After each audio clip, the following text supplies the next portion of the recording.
Vamos direto à Bíblia. Vamos abri-la em 1 de Samuel,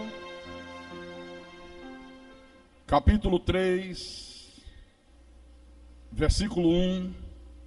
E hoje é a 17ª mensagem sobre o tema Como ouvir a voz de Deus. Puxa, já estamos em 17 cultos, né? Ai, que bênção, que maravilha. 1 de Samuel, capítulo 3, versículo 1. Encontraram, meus irmãos amados? E diz assim o texto: O jovem Samuel servia ao Senhor perante Eli.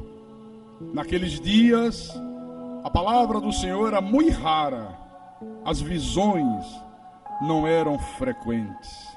Vamos orar para que o Espírito Santo fale com o nosso espírito nessa noite. Oremos ao Senhor Deus do universo nessa hora, em nome de Jesus.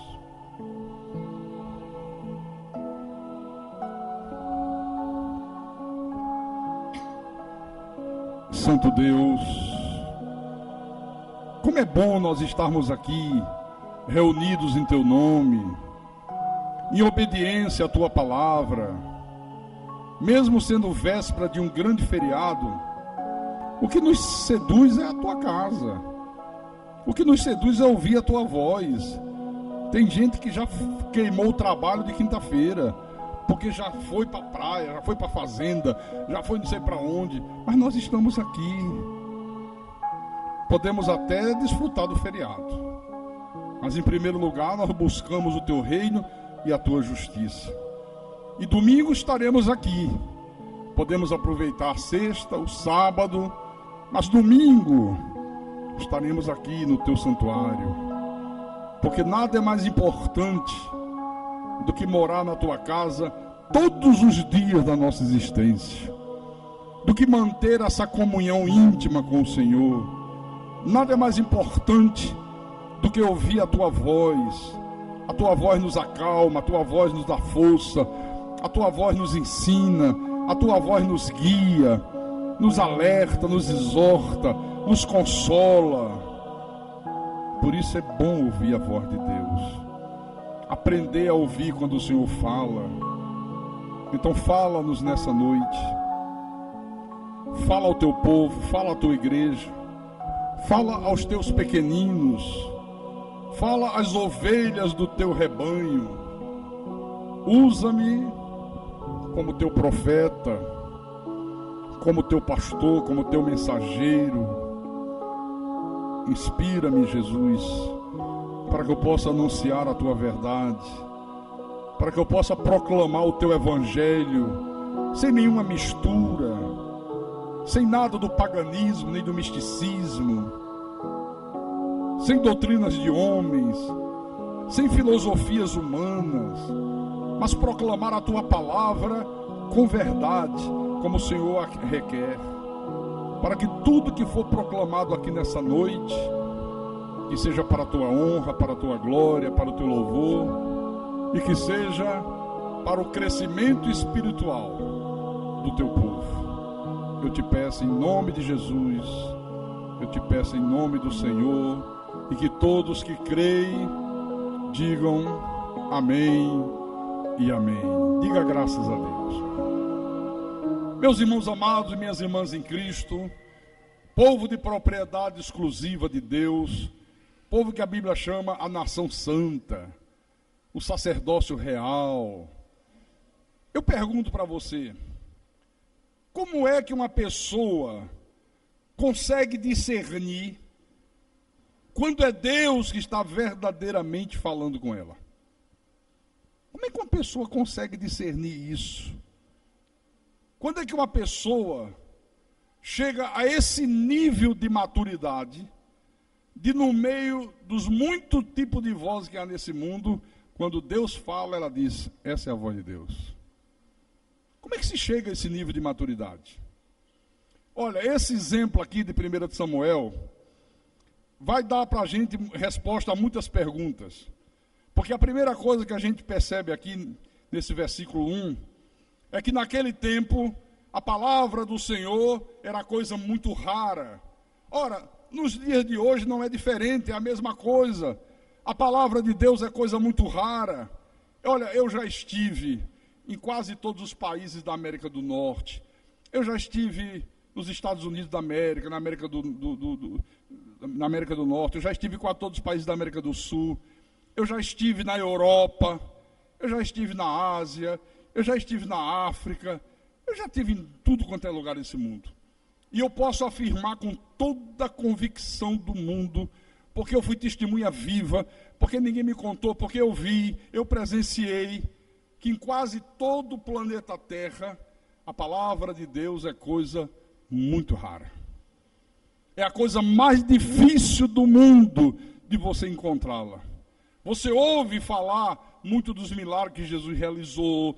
Você às vezes vai nos movimentos religiosos, tem muita música, tem muito louvor, tem muito coral, tem muito oba-oba, tem muitas doutrinas de homens, muito misticismo, muito paganismo, mas a palavra de Deus não se ouve. É coisa muito rara, mas muito rara mesmo. Aqui no tempo do sacerdote Eli, olha, o profeta diz que as visões não eram frequentes. Nos dias de hoje é a mesma coisa. Olha, coisa muito rara você encontrar um pastor que tenha a visão de Deus, que enxergue a verdade de Deus. Porque para um pastor subir no altar, ocupar um púlpito como esse que eu estou ocupando, para um pastor pregar a palavra, escrever livros, fazer seminários, preparar aulas, ocupar um microfone de rádio, fazer um programa para milhares e milhares de ouvintes, para um pastor aconselhar pessoas, ele tem que ter visão de Deus. Ele tem que ter a visão de Deus, querido. Aqui no versículo 2, olha, diz assim: certo dia, estando deitado no lugar acostumado, o sacerdote Eli, cujos olhos já começavam a escurecer-se, a ponto de não poder ver, e tendo se deitado também Samuel no templo do Senhor, em que estava a arca, antes que a lâmpada de Deus se apagasse, o Senhor chamou o menino: Samuel, Samuel. Este respondeu: eis-me aqui. Correu a Eli e disse: eis-me aqui, pois tu me chamaste. Mas Eli disse: não te chamei, torna a deitar-te. Ele se foi e se deitou. Tornou o Senhor a chamar: Samuel.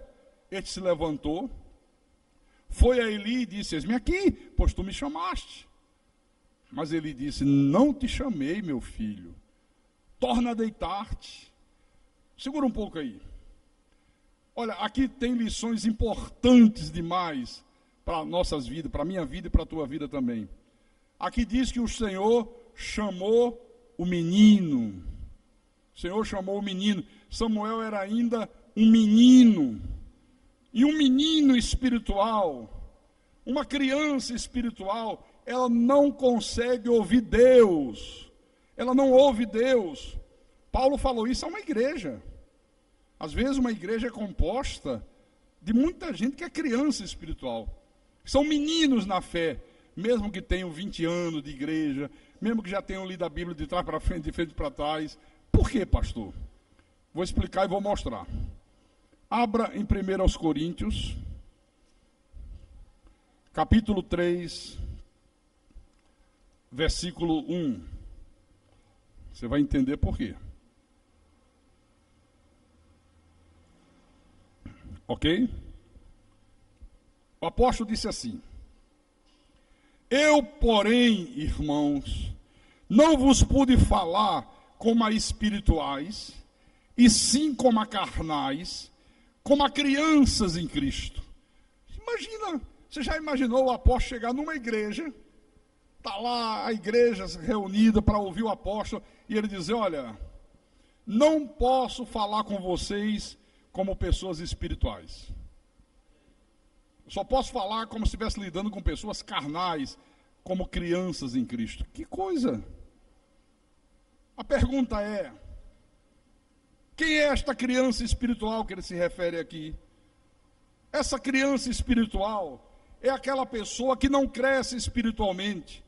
É aquela pessoa que às vezes tem muita informação, tem fita, tem CD, tem DVD, escuta programa na rádio, escuta programa na internet, já fez não sei quantos mil seminários, mas não tem conhecimento, porque conhecimento, querido, é a prática da palavra.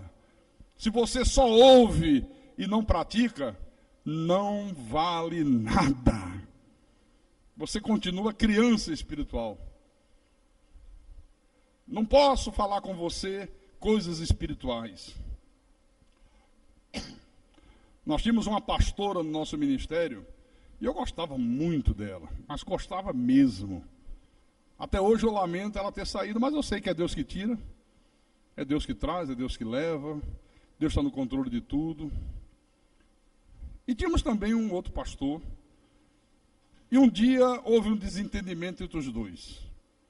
Ela era pastora da igreja de Recife, estava havendo problemas com ela, eu mandei esse pastor ficar uns dias para ela descansar, e nessa coisa houve um entreveiro, houve um desentendimento. E aí um contava uma história, outro contava outra história. E como é que eu faço? Como é que eu posso tomar uma decisão se eu gostava dos dois, um dizia que era vermelho, o outro dizia que era preto? E eu não estava presente para saber. Aí eu fiz aquilo que eu não poderia deixar de fazer. Eu disse, olha, veja bem, eu não sou Deus, eu não estava presente, eu não posso dizer que a senhora está mentindo, nem que ele está mentindo. Eu tenho que acreditar nos dois. Agora tem uma coisa, Deus sabe quem está falando a verdade, Deus sabe quem está falando a mentira. E quem estiver mentindo, olha, vai pagar um preço caro para Deus. Então vamos fazer o seguinte, passa uma borracha, rasga a página riscada, manchada, e vamos entregar na mão de Deus como a Bíblia manda. A Deus pertence a vingança. Deus é o nosso juiz. Deus está no controle de tudo. E Deus vai colocar as coisas nos seus devidos lugares. Essa era a maneira espiritual que todos tinham que proceder. Aí, para minha surpresa, justamente ela, que era muito mais madura, que tinha muito mais conhecimento, mas na verdade ela tinha muita informação, chegou para mim e disse, não, pastor, ou eu ou ele. Se é para ele continuar na igreja, saio eu. Eu digo, mas não pode, minha querida. Por favor, não diga uma barbaridade dessa. Quantas vezes a senhora sobe no altar, ocupa o púlpito, e a senhora ensina as pessoas que Deus está no controle. E agora a senhora está dizendo para mim que Deus não está no controle, que a senhora que está. Não, mas o meu caso é diferente. Quando fala assim, comigo é diferente, pode esquecer. Acabou. E saiu da igreja. Por uma coisa de vaidade pessoal. Sabe aquela coisa? Ou é como eu quero, não vai, não me rendo. Tá. E anos depois o outro saiu também. Então, essa criança espiritual aqui, ela age na realidade como uma criança qualquer, uma criança normal. Para uma criança normal, tanto faz ela estar na igreja, como ela está lá fora na rua brincando, para ela é a mesma coisa. Para uma criança normal, como essa que está ali sentada, tanto faz ela chegar na hora do culto, ou ela chegar meia hora depois, para ela é a mesma coisa. A criança não tem noção da responsabilidade espiritual que ela deve ter. É uma criança ainda, como aquela outra que está lá atrás. Essa criança espiritual é aquela pessoa que quando você exorta, fica de cara amarrada, faz biquinho. Não gostei. Não gostei. Essa é a criança espiritual. É aquela pessoa, está o culto, Deus está falando, o pastor está pregando, o Espírito Santo está usando o pastor, e ela se levanta para beber água. Se fosse para ir no banheiro, apertou à vontade, de repente, tudo bem, tem que ir. Vai fazer xixi nas calças? Não vai, né? Então vai lá. Mas às vezes a pessoa levanta, eu já vi aqui na igreja, na hora da pregação, para ir beber água, perde a concentração, deixa de prestar atenção no que Deus está falando. Essa criança espiritual é aquela pessoa que se espreguiça, sabe? Vai no banheiro só por querer ir. Chega na hora da parte administrativa do culto, chega na hora de se recolher dízimos de oferta, para ela é como se fosse a hora do recreio. Ela acha que culto é só o momento da pregação. Acabou a pregação, manja colégio, acabou a aula, a campainha, a criançada sai todo mundo correndo. Sai todo mundo correndo, hora do recreio, hora do recreio. Tem gente que pensa que quando acaba a pregação, chegou a hora do recreio. Então a verdade, irmãos, é que essas crianças espirituais aqui, que Paulo se refere, crianças em Cristo, são pessoas que têm muita dificuldade em ouvir Deus falar. Tem muita dificuldade de ouvir. Deus está falando, Deus está falando. Está entrando por um ouvido, está saindo pelo outro. Essas são as crianças espirituais. Estou falando assim por alto, viu? Se eu fosse falar sobre criança espiritual, eu passava 10 horas falando sobre isso aqui. Agora, a pergunta é, por que é que Samuel ainda era um menino? Vamos voltar lá? Volte lá. 1 de Samuel.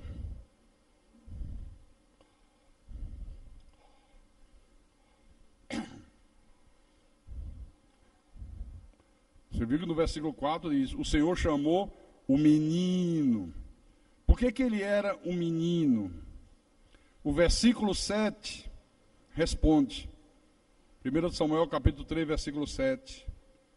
Porém Samuel ainda não conhecia o Senhor e ainda não lhe tinha sido manifestada a palavra do Senhor. Olha só, ele era um menino porque ele ainda não conhecia o Senhor, não conhecia Deus de verdade, não tinha uma intimidade com Deus. Agora, por que Samuel ainda não conhecia o Senhor? Está aqui a resposta.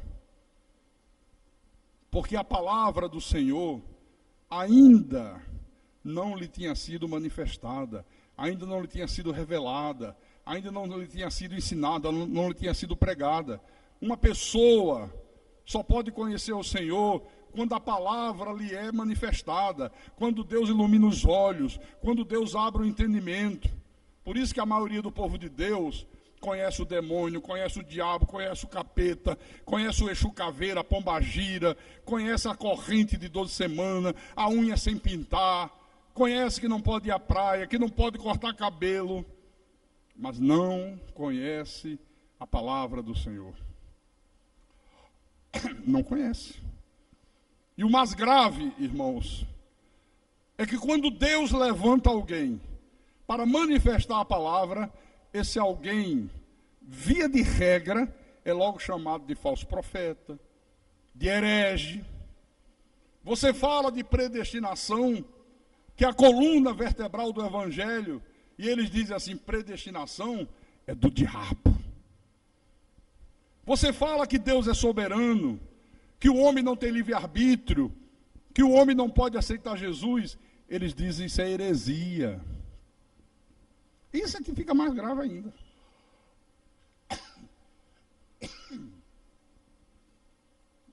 Rodrigo, ajeita esse som, senão não vai dar não. Puxa vida, só Eric sabe mexer. Dá um jeito lá, meu querido. Então isso aqui é triste. Quando Deus levanta alguém para manifestar a verdade, via de regra, a grande maioria das pessoas do mundo religioso se levantam para chamar de falso profeta, para chamar de herege. Aqui no versículo 8 e 9. O Senhor, pois, tornou a chamar a Samuel terceira vez, e ele se levantou e foi a Eli e disse, eis-me aqui, pois tu me chamaste. Então, entendeu Eli que era o Senhor quem chamava o jovem. Por isso, Eli disse a Samuel, vai deitar-te. Se alguém te chamar, dirás, fala, Senhor, porque o teu servo ouve. e foi Samuel para o seu lugar e se deitou. Então, preste atenção. Samuel era um menino, Samuel não conhecia o Senhor, a palavra do Senhor não havia ainda sido manifestada para Samuel, está tudo aqui escrito. Então, era absolutamente natural que Samuel não conhecesse a voz de Deus, era normal, não conhecia o Senhor. Era um menino espiritual. A palavra não tinha sido revelada ainda a ele. Então era natural. Deus chamou uma vez, Deus chamou duas, Deus chamou três, e ele não discernia que era Deus que estava falando. Mas o mais curioso de tudo isso aqui é que o profeta Eli também não discerniu a voz de Deus. Era um profeta tremendamente experiente, um homem que conhecia o Senhor, um homem que conhecia a palavra. Mas veja que mesmo assim, Deus chamou uma vez, Samuel foi lá, pois não, profeta, eis-me aqui, porque tu me chamaste.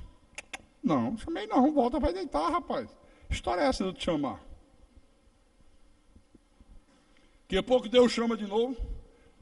Pois não, sacerdote Eli, eis-me aqui, porque tu me chamaste. Não, não te chamei. Vai deitar, volta, vai deitar, tá aqui, ó. Quer dizer, o próprio profeta da nação de Israel não se apercebeu que era Deus falando. Agora eu pergunto para você, por que isso, hein, irmãos? Por que o profeta da nação de Israel, um homem experiente, um homem que conhecia Deus, um homem que conhecia a palavra, não se apercebeu que era Deus falando com Samuel? O que aconteceu? Bom, a verdade é que esse profeta aqui, profeta Eli, ele estava perdendo a visão física, ele estava ficando cego, mas ele também estava perdendo a capacidade de ouvir Deus. Por isso que ele não discernia. Porque, raciocine, se ele era o profeta, se eles estavam dentro do templo, se havia uma voz chamando Samuel, o que o profeta Eli deveria ter dito logo na primeira vez que Samuel chegou para ele e disse, pois não, sacerdote Eli, eis-me aqui porque tu me chamaste. Logo na primeira vez. O que ele devia ter dito para Samuel? Samuel, esta voz que você ouviu, não fui eu. Esta é a voz de Deus, é o Senhor te chamando. Diga para ele, eis-me aqui, Senhor, fala que teu servo ouve, aleluia. Ou não era para ser assim? Era ou não era? Mas ele não discerniu. Não, rapaz, te chamei não, vai te deitar, não chamei você coisa nenhuma. 2 vezes, só na terceira vez é que caiu a ficha. Então, o que estava se passando com este profeta? Por que esse homem perdeu a capacidade de ouvir Deus? O que houve? Nós vamos entender isso agora. Aqui no capítulo 2 de 1 de Samuel, versículo 29.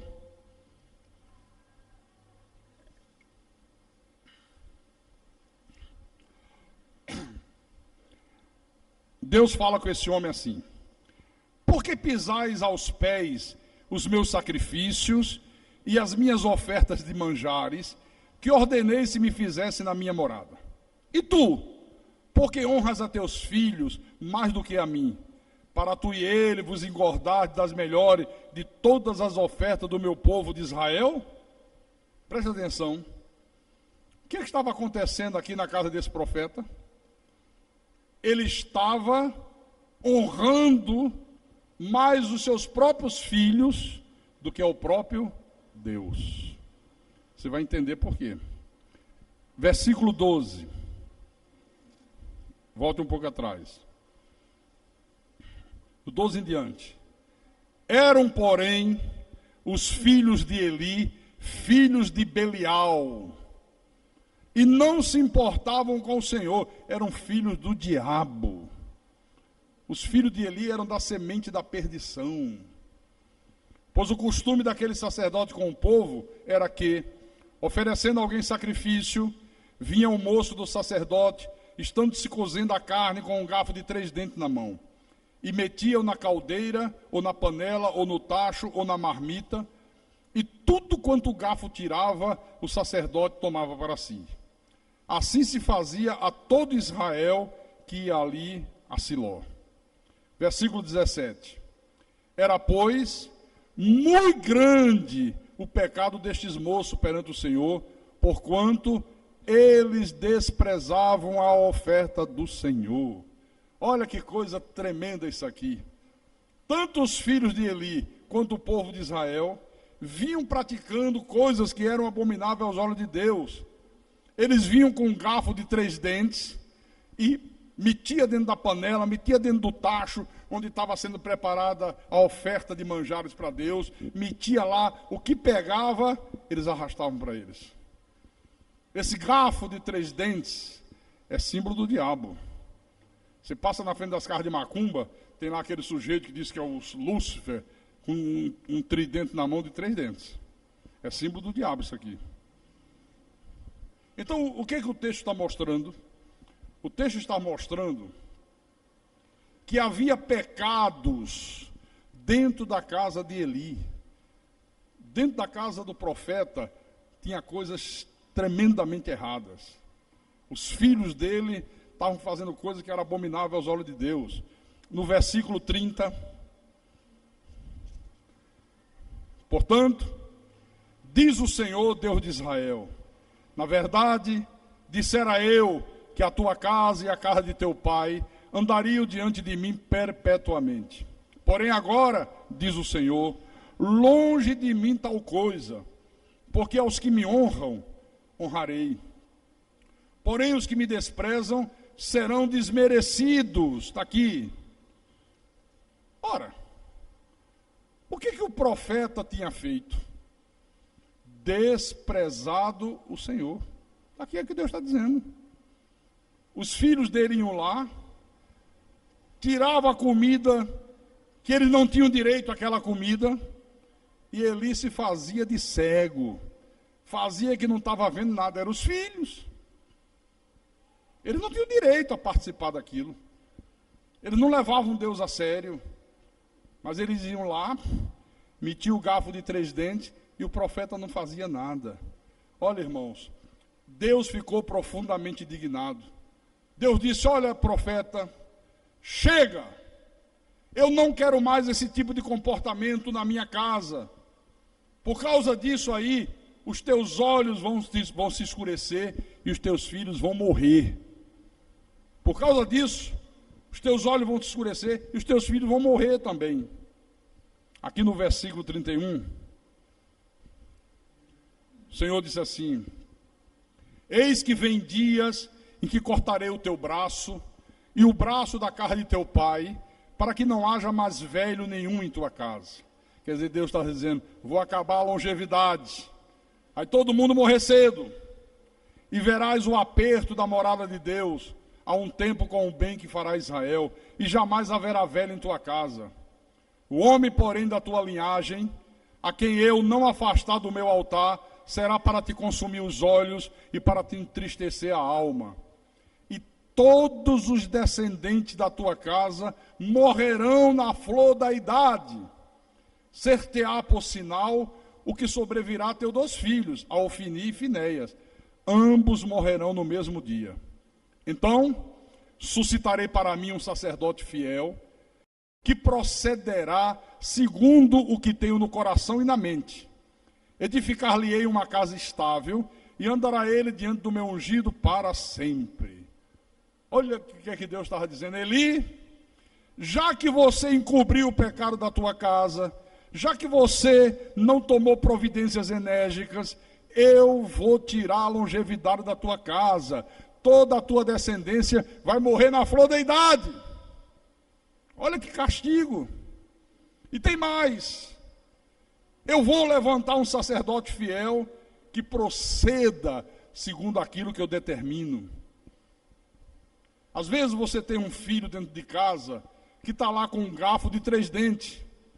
se apossando das ofertas do Senhor. Às vezes um filho que bebe, que fuma, que se prostitui, que só vive fazendo coisa errada, e você vai e ainda dá dinheiro para esse filho, para ele fazer essas coisas que Deus abomina. Não, mas é meu filho. Você está sabendo que o dinheiro que você dá a ele é para ele comprar droga, é para ele sair com prostituta, é para ele virar à noite na prostituição, na bebedice, ainda dá dinheiro. Então Deus diz: chega, agora eu quero outro sacerdote, agora eu quero um homem que proceda segundo o que eu tenho no coração e na mente. E eu quero dizer para você que durante 41 anos da minha vida, eu procedi segundo aquilo que estava no meu coração e na minha mente. Durante 41 anos. Mas de 15 anos para cá, eu só faço aquilo que está no coração e na mente de Deus. Depois que veio a revelação da graça de Deus, não tem jeito. Se Deus diz que é por predestinação, é por predestinação. Se Jesus diz que o seu sangue foi derramado em favor de muitos e não de toda a humanidade, pode vir todos os pastores evangélicos, pode juntar todos eles do Brasil e do mundo e tentar me convencer do contrário, que eu não vou dar ouvidos a eles. Eu vou crer naquilo que Jesus falou. Ele não morreu por toda a humanidade, ele morreu pelo seu povo, ele morreu por aqueles que ele predestinou para a salvação. Pronto, final.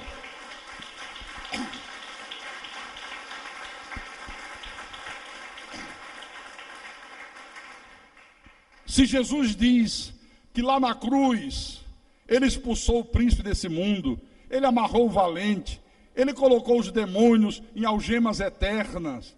Olha, pode juntar todos esses líderes de seita que diz que o demônio está ali, está lá, que manifesta não sei quem, não sei o que faz. Pode trazer de Macedo, Valdomiro Santiago, o diabo junto. Pode trazer todos eles aqui para tentar me convencer do contrário, que não vão me convencer. Eu creio que na cruz ele expulsou o príncipe desse mundo, ele amarrou o valente, ele colocou os demônios em algemas eternas, e o maligno não nos pode mais tocar. Aleluia, glória a Deus.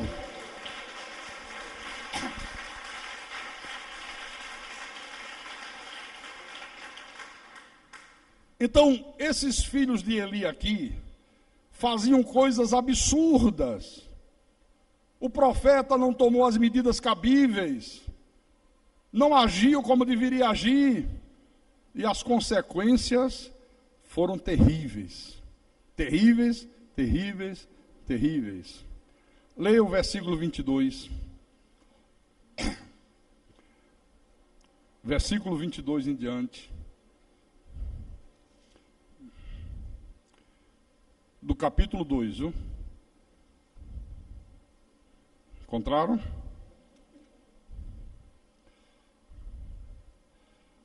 Era, porém, Eli já muito velho, e ouvia tudo quanto seus filhos faziam a todo Israel, e de como se deitavam com as mulheres que serviam à porta da tenda da congregação.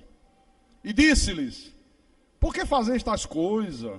Pois de todo este povo ouço constantemente falar do vosso mau procedimento. Não, filhos meus, porque não é boa fama esta que eu ouço. Estás fazendo transgredir o povo do Senhor.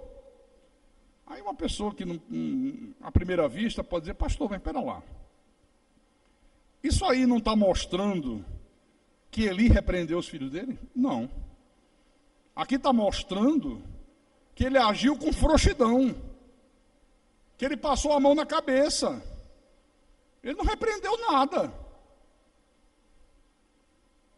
Ele só falou: olha, não é bom o que eu estou ouvindo, a fama de vocês está se espalhando, não faça isso, isso está errado, e deixando a coisa correr frouxo.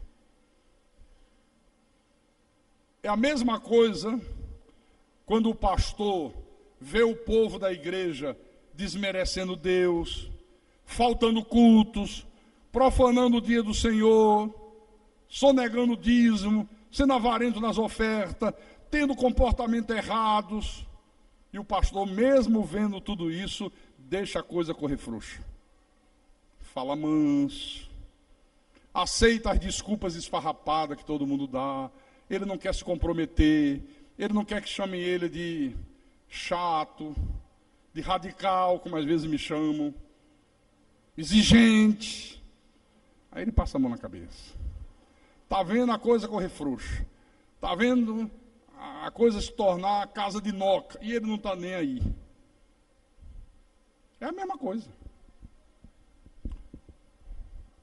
E na vida pessoal, você sabe o que é um pai ter uma filha que é execrável, que ele sabe que aquela filha está se prostituindo na beira-mar, sai de noite e diz, eu vou fazer um cursinho, e vai para a beira-mar fazer programa para ganhar dinheiro.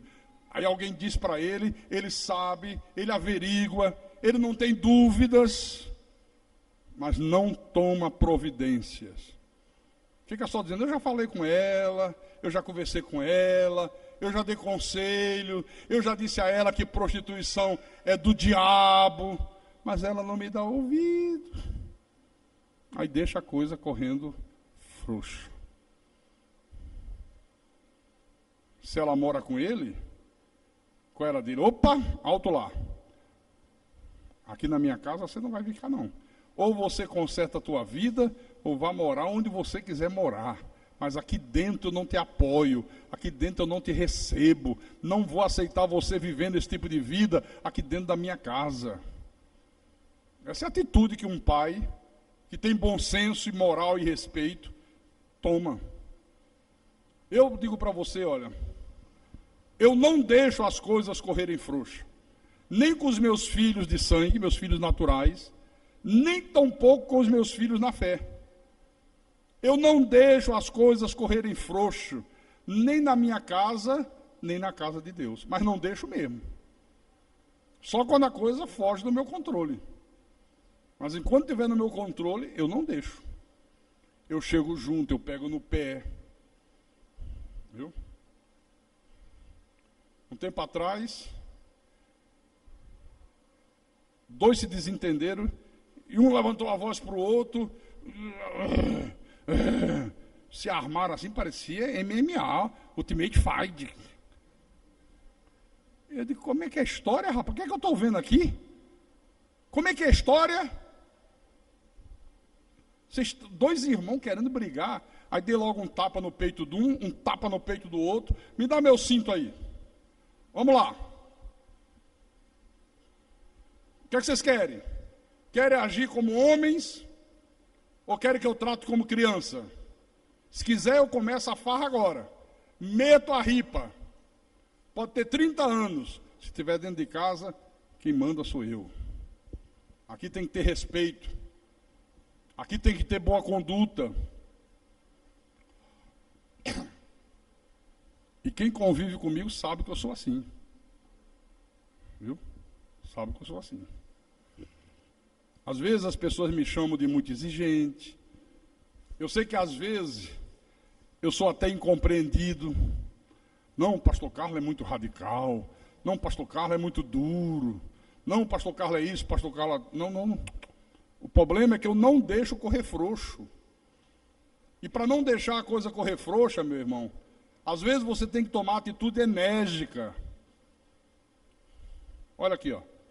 Eli ficou apenas com palavras. Olha, a forma de vocês está se espalhando. Está todo mundo comentando. Vocês estão induzindo o povo ao erro. Vocês mesmos estão induzindo as pessoas a fazerem coisas abomináveis a Deus. Isso não é bom. E cadê a atitude? Falava e deixava continuar. E deixava a coisa correr frouxa. Olha, sofreu consequências duríssimas. Duríssimas. Capítulo 3 de 1 de Samuel.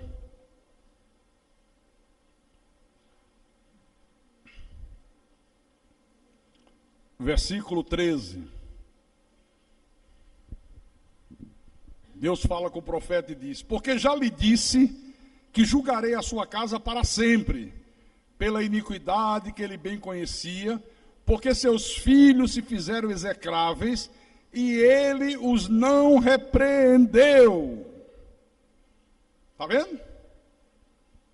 Olha, irmãos, se você sabe que há erros na tua casa, e você não toma providências perante Deus, você vê que um filho está errado, um irmão seu está errado, tua esposa está errada, ou teu marido está errado, e você não toma uma atitude drástica, você também se torna execrável perante Deus. Não perde salvação, mas recebe de Deus disciplina, correção e açoite. É por isso que eu não posso ver os meus filhos na fé se tornando execráveis e não repreendê-los. Eu nunca vou fazer isso. Você vê que às vezes um louvor mal feito, eu repreendo. Mas quando eu repreendo aqui, eu já repreendi 10 vezes lá atrás. Aqui é porque já passou de todos os limites. Eu digo, então agora vai ser para todo mundo saber. Eu não posso ver e deixar de fazer isso. Por exemplo, a pessoa da igreja conhece a palavra, já está há um bom tempo na igreja, e com comportamento errado. Olha, eu repreendo na bucha. Eu disse no culto passado, não foi? Que algumas pessoas vieram falar comigo acerca de um casal que congrega aqui conosco. Pastor, chama eles para conversar, pastor. Olha, quando termina o culto que eles saem, é patada para lá, patada para cá. É um comportamento horrível. E o pior é que eu disse para a pessoa assim, eu já conversei com eles uma vez. Deus já falou com eles, continuam com comportamento errado. É isso aqui, ó.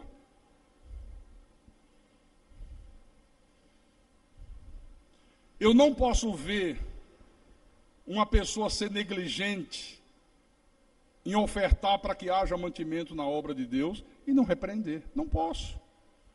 Porque quem incorre nesses erros que eu estou falando, negligência no louvor, negligência na frequência aos cultos, negligência no ofertar, negligência no comportamento, nas atitudes, no testemunho, está se tornando execrável diante de Deus.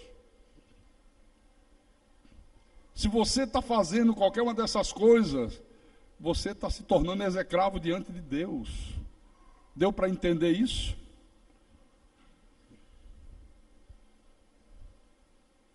Está aqui.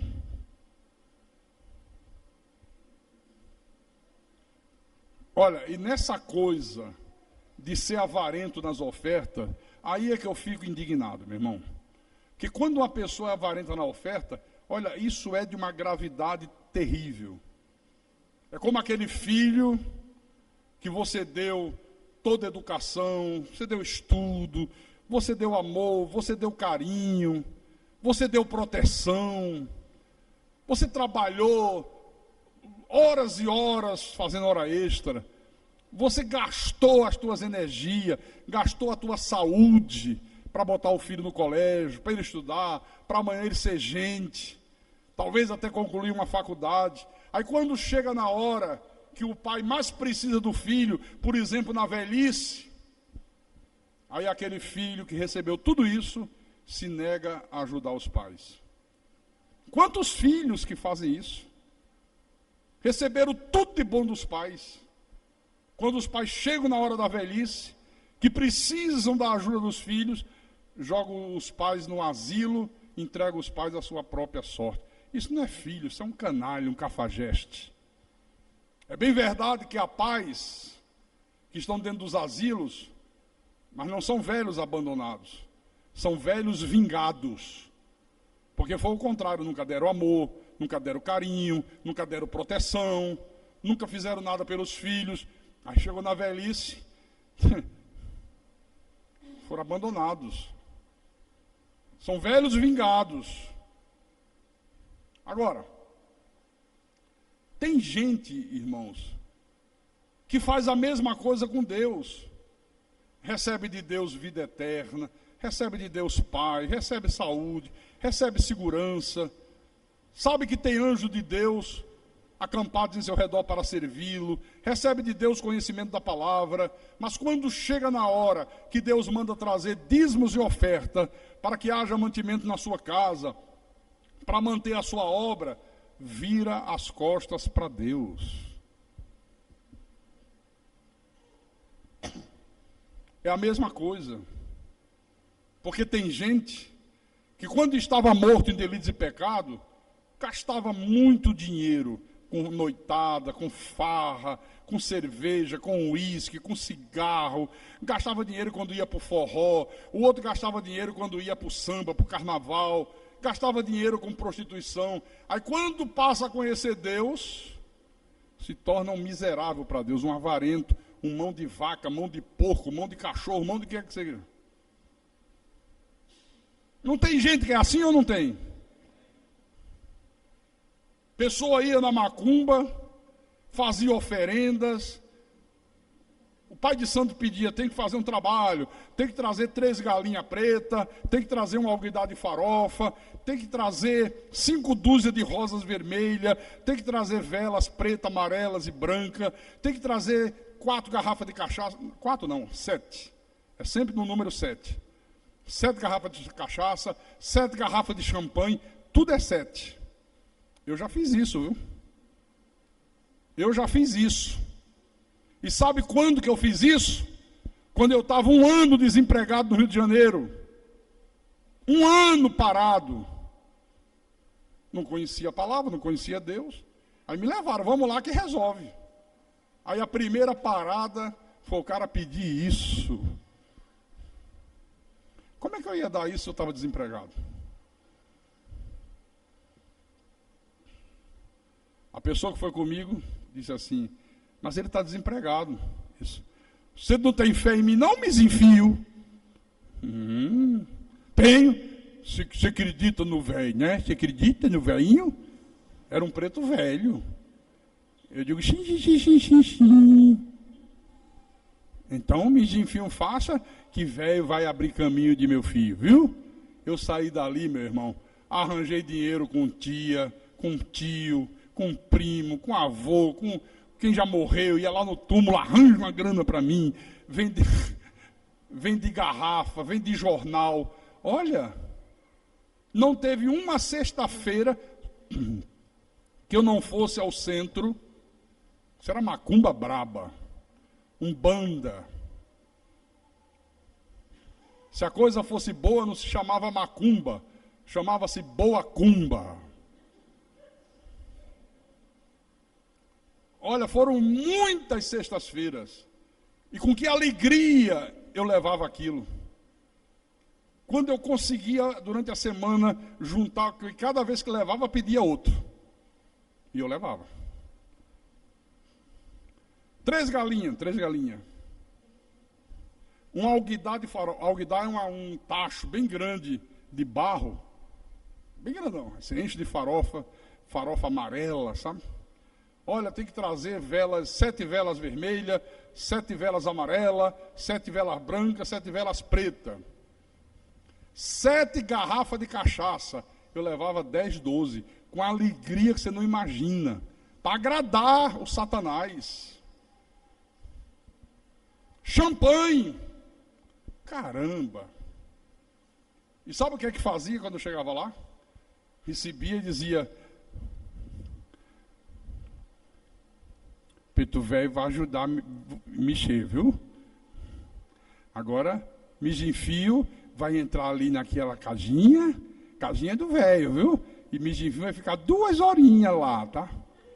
Rapaz, eu entrava num quartinho escuro e dentro uma imagem do capeta, meu irmão, bem grande.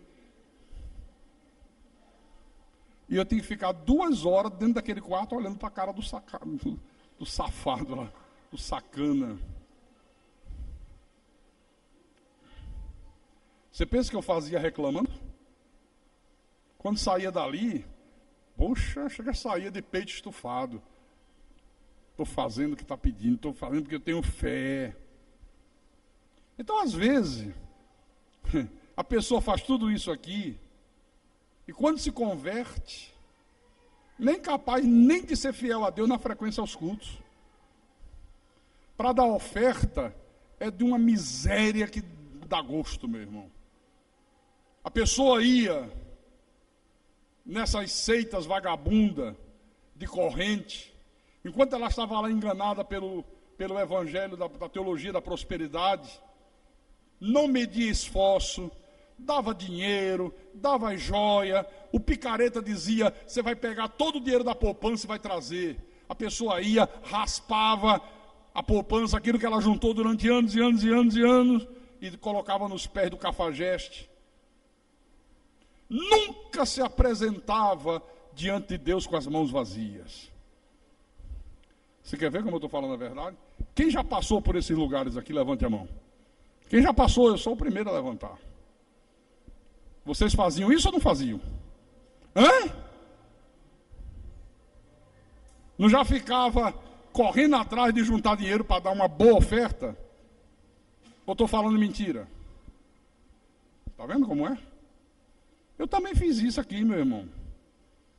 A pessoa nunca se apresentava diante de Deus com as mãos.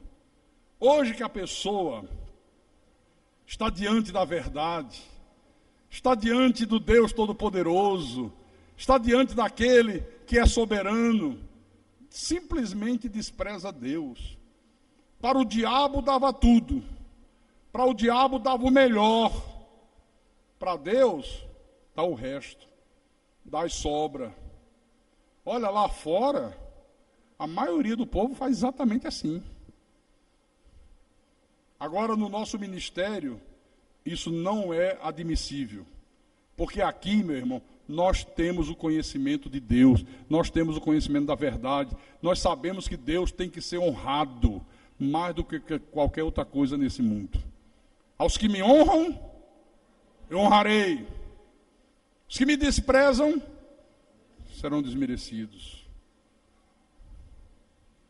É por isso que eu me dou tanto para Deus. Que quando eu me lembro o que eu fazia quando eu estava morto em delitos e pecados, eu digo, caramba, se eu não conhecia Deus, estava enganado, fazendo para o diabo, e eu conseguia fazer? Desempregado, Carlos Augusto. Desempregado, eu virava o mundo de cabeça para baixo, querido. Eu saía em casa, nos vizinhos. Tem jornal velho? Para que você quer? É porque eu tenho que fazer um trabalho lá no centro, e eu estou sem grana, para ver se abre uma porta de emprego para mim. Os vizinhos davam jornais, revistas, eu ia vender no quilo, juntava garrafa velha, pedaço de cobre, o que tivesse pela frente eu juntava para vender. E toda semana conseguia. Por que hoje eu não vou fazer o máximo que eu possa, além do que eu possa, se eu estou diante do Deus Todo-Poderoso, se eu estou diante da verdade sagrada? Quando eu estava nas correntes, largava o emprego meio-dia, dava uma vontade alucinada, eu largava, olha, eu tenho que sair, houve um problema, mentia, é urgente, meu chefe autorizava, e eu ia para a seita trabalhar de obreiro.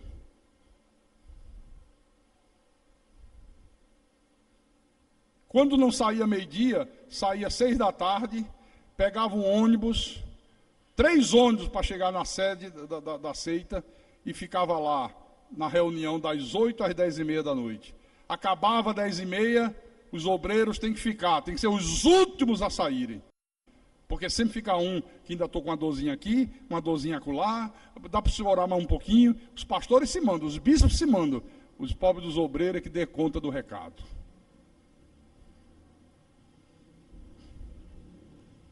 Hoje, às vezes eu vejo pessoas que já foram obreiros, estão diante da verdade, estão diante do Deus Todo-Poderoso, e que dificuldade é fazer a pessoa servir a Deus. Eu duvido que você vá numa dessas seitas hoje e encontre alguém que viajou e quebrou a corrente. Deudu, Veivi, Deodó. Procura um obreiro que diz, não, hoje eu não vou não porque eu vou viajar. Eles não vão nem a pau, Juvenal. Procura na nossa igreja, vê se não tem alguns que já pegaram a reta. Já pegaram o beco, como diz o cearense. E eu estou falando de ministro, estou falando de diáconos. Como é que se explica isso? Para a gente terminar, Jesus falou uma coisa interessantíssima em Mateus capítulo 22.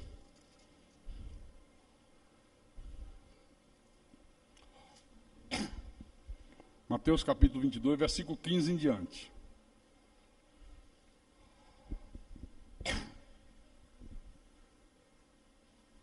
Então, retirando-se os fariseus, consultaram entre si como o surpreenderiam em alguma palavra.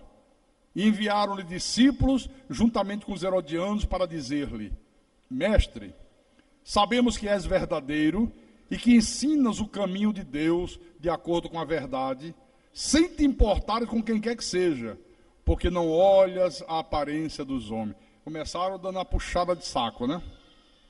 Isso aí era uma lábia, isso aí era uma estratégia, para tentar ver se pegava Jesus no erro. Dize-nos, pois, responda para a gente, qual é a tua opinião? O que é que te parece? É lícito pagar tributo a César ou não? O que é que você acha? Olha a malícia. Se Jesus dissesse, claro que não. Quem César pensa que é? Eles corriam e diziam, tem um cara aí que você não é nada, César. César mandava matar ele na hora. Se ele dissesse a turma ia dizer, como é que pode ele dizer que é de Deus?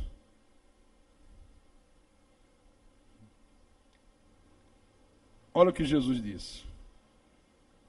Jesus, porém, versículo 18, conhecendo-lhes a malícia, respondeu, por que me experimentais, hipócrita? Por que vocês estão tentando me experimentar? Por que vocês estão tentando me pegar em algum erro? Mostrai-me a moeda do tributo, me dê uma moeda aí. Aí trouxeram uma moeda, um denário. E ele perguntou, de quem é esta efígie e inscrição que está aqui? É de César. Muito bem.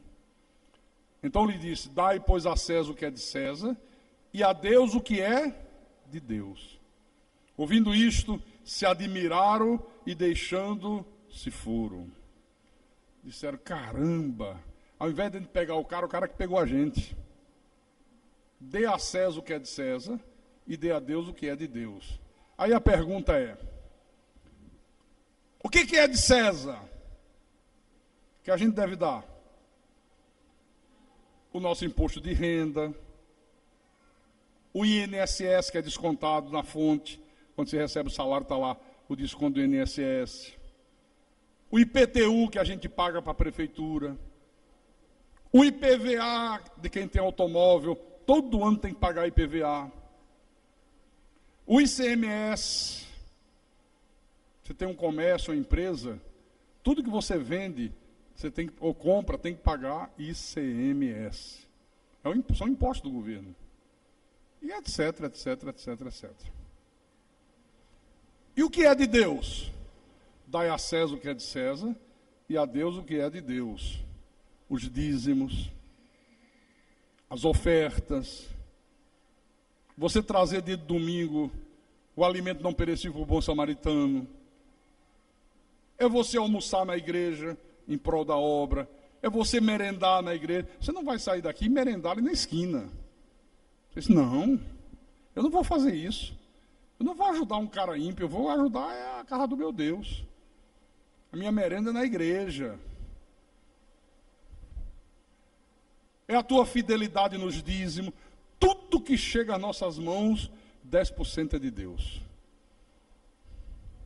Teu salário, tua aposentadoria. Amanhã alguém deixou uma herança para você, 200 mil reais de herança. O dízimo é de Deus. Vender um automóvel, o dízimo é de Deus. Está aqui, ó. São as ofertas extras para as necessidades especiais da igreja. De vez em quando tem uma necessidade especial, né? Deus requer da gente um sacrifício maior. Eu ficar na permanência. Vocês não fazem isso.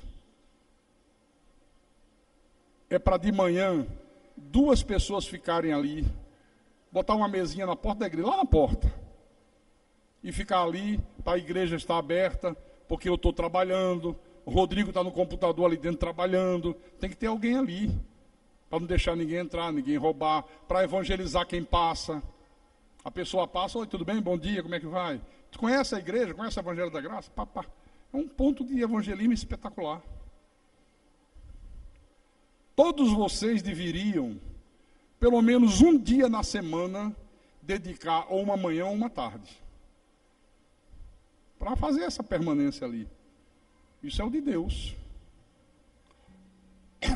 Dai a César o que é de César, dai a Deus o que é de Deus.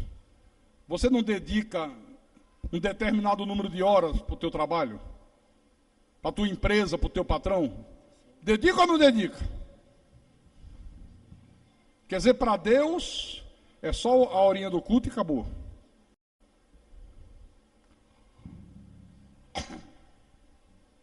Não pode fazer mais nada. E vou dizer uma coisa para você. Se você não dá a Deus o que é de Deus, você está fazendo exatamente aquilo que os filhos de Eli fizeram. É como se você estivesse pegando um garfo de 3 dentes, metendo dentro da panela e tirando aquilo que você não tem direito de tirar, que não te pertence. Está fazendo a mesma coisa. Exatamente a mesma coisa. Os filhos de Eli e o povo de Israel tinham esse tipo de comportamento, irmão. Aí o profeta Eli não os repreendeu. E as consequências foram as piores possíveis. Volte lá em 1 Samuel, que eu vou mostrar as consequências.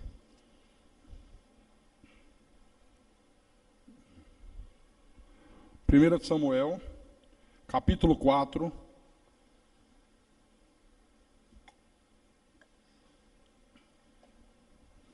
Versículo 10.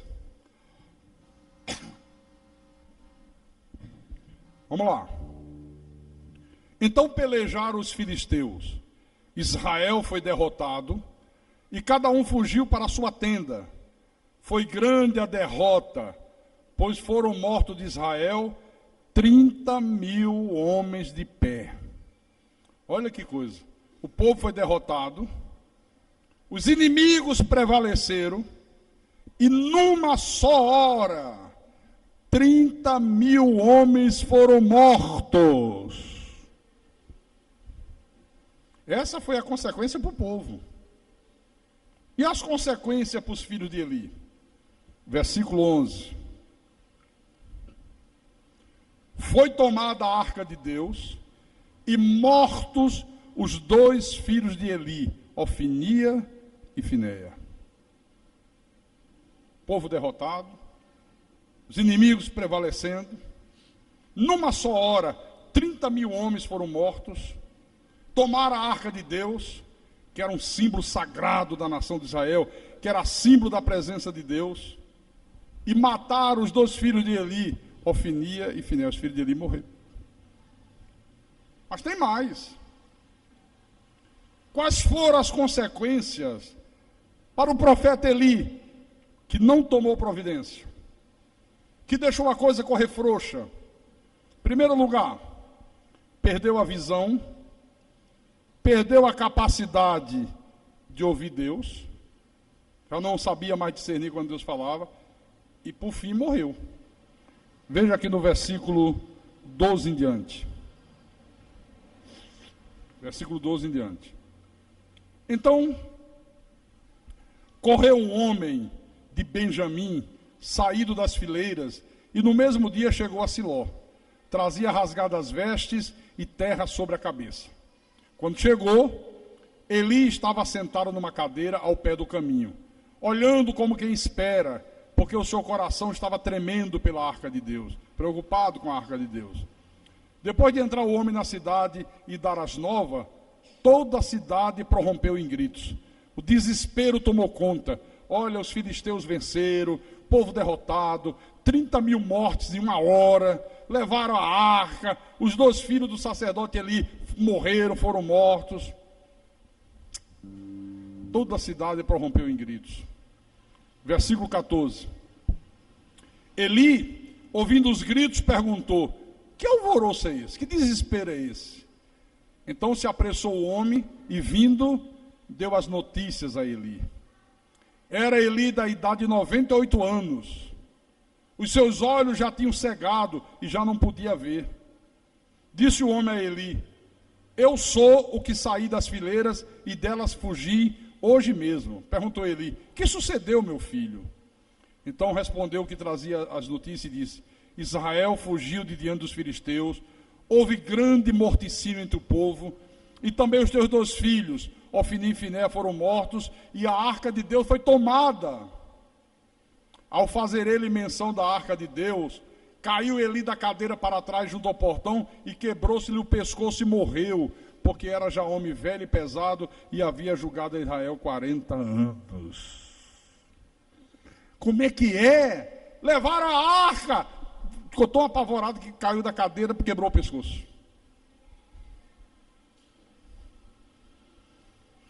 Você disse: pastor, e uma quedinha da cadeira quebra o pescoço? Eu tinha um amigo meu em Recife, quando eu fazia parte da seita, professor, era professor. Ele deitou, bêbado, na casa dele, caiu da cama, a cama baixinha, bateu com a cabeça e morreu. Quando eu fui lá, dessa altura, caiu, bateu com a cabeça e morreu. Teve traumatismo craniano. Está aqui, ó. Terrível, né, irmãos? Amém? Então eu quero que você veja as consequências de não se levar Deus a sério. Ele viu seus filhos fazendo coisas erradas, fazendo coisas que eram abomináveis aos olhos de Deus, não tomou providências, então aí ele se tornou cúmplice dos pecados de outrem. Esse foi o erro. Olha, não se torne cúmplice dos pecados dos teus filhos, dos erros do teu marido, dos erros da tua esposa. Não se torne cúmplice, porque senão você se torna execrável aos olhos de Deus. Por causa de uma atitude errada, o profeta Eli perdeu os 2 filhos e no final da vida cai da cadeira, quebra o pescoço e morre. E eu quero terminar com Gálatas capítulo 6, versículo 7. E aí agora você entende porque que eu sou um pastor que exorta tanto a igreja. Foi o irmão Daniel que disse assim: puxa, pastor Carlos, o senhor exorta tanto, ainda tem pessoa que brinca. Imagine se o senhor não exortasse. Não foi o senhor que falou, irmão Daniel, naquele dia lá em cima? Puxa vida, o senhor exorta tanto, e tem gente que não leva a sério. Imagine se o senhor não exortasse. Porque eu sei a responsabilidade que pesa sobre os meus ombros. Ai de mim se eu não fizer isso. E quando eu exorto, eu estou fazendo para o teu bem. Para o meu bem e para o teu bem. E para o bem da obra de Deus. Gálatas 6, versículo 7. Não vos enganeis, de Deus não se zomba, pois aquilo que o homem semear, isso também se fará. Aquilo que o homem planta, o homem vai colher. Deus foi claro: aos que me honram, eu honrarei. Os que me desprezam, os que zombam, os que não levam a sério, eu os desprezarei.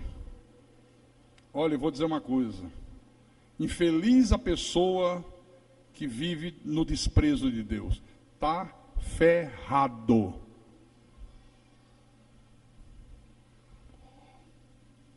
Mas é assim. Se você honrar Deus, Deus vai te honrar. Se você despreza Deus, Deus vai te desprezar. Senhor, me guarda de todo mal. Deus disse, eu? Se vire. Senhor, não deixa faltar o pão nosso de cada dia para os meus filhos. Ué, mas você não deixa faltar na minha casa? Se vire. Senhor, nos proteja dos filisteus. Eu proteger você dos filisteus? Vocês conhecem a minha palavra. Vocês estão fazendo coisas execráveis. Vocês estão fazendo coisas diabólicas. E agora querem que eu proteja? Se virem. Derrota, meu irmão. 30 mil homens, um morticínio.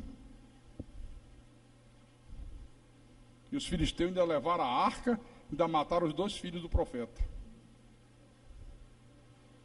E depois o próprio profeta morreu. Por isso aqui, ó. Não vos enganeis.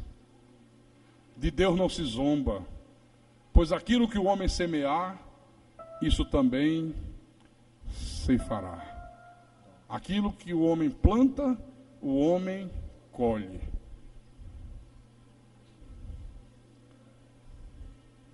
Olhe, para servir de exemplo para todos nós. Agora leve isso com espiritualidade, viu? Não é para ficar ligando para um, para outro, fofocando, porque senão porque isso é do diabo. Irmã Conceição está aí? Vinícius está aí? A família toda, né?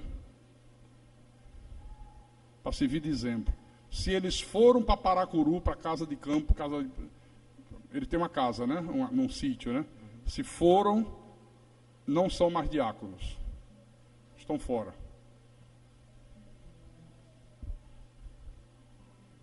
Não é a primeira vez, pessoal. O que é que as pessoas dão de pensar? Poxa, eu estou aqui, eu estou sendo obediente, eu estou levando Deus a sério. Poxa, eles são diáconos, que era para ser o modelo do rebanho, que era para ser o exemplo. Dá um mau exemplo. Eu não viajei, eu deixei para amanhã, eu ia ali no meu interior, ou eu sei aonde, sei lá, fazer qualquer coisa. Poxa, não estão aqui, e não é a primeira vez. Tem sexta, tem sábado. Dá para o cara ir amanhã cedo, passar a sexta inteira, o sábado inteiro, volta de noitinha para domingo estar na igreja. Pô, será que não é suficiente?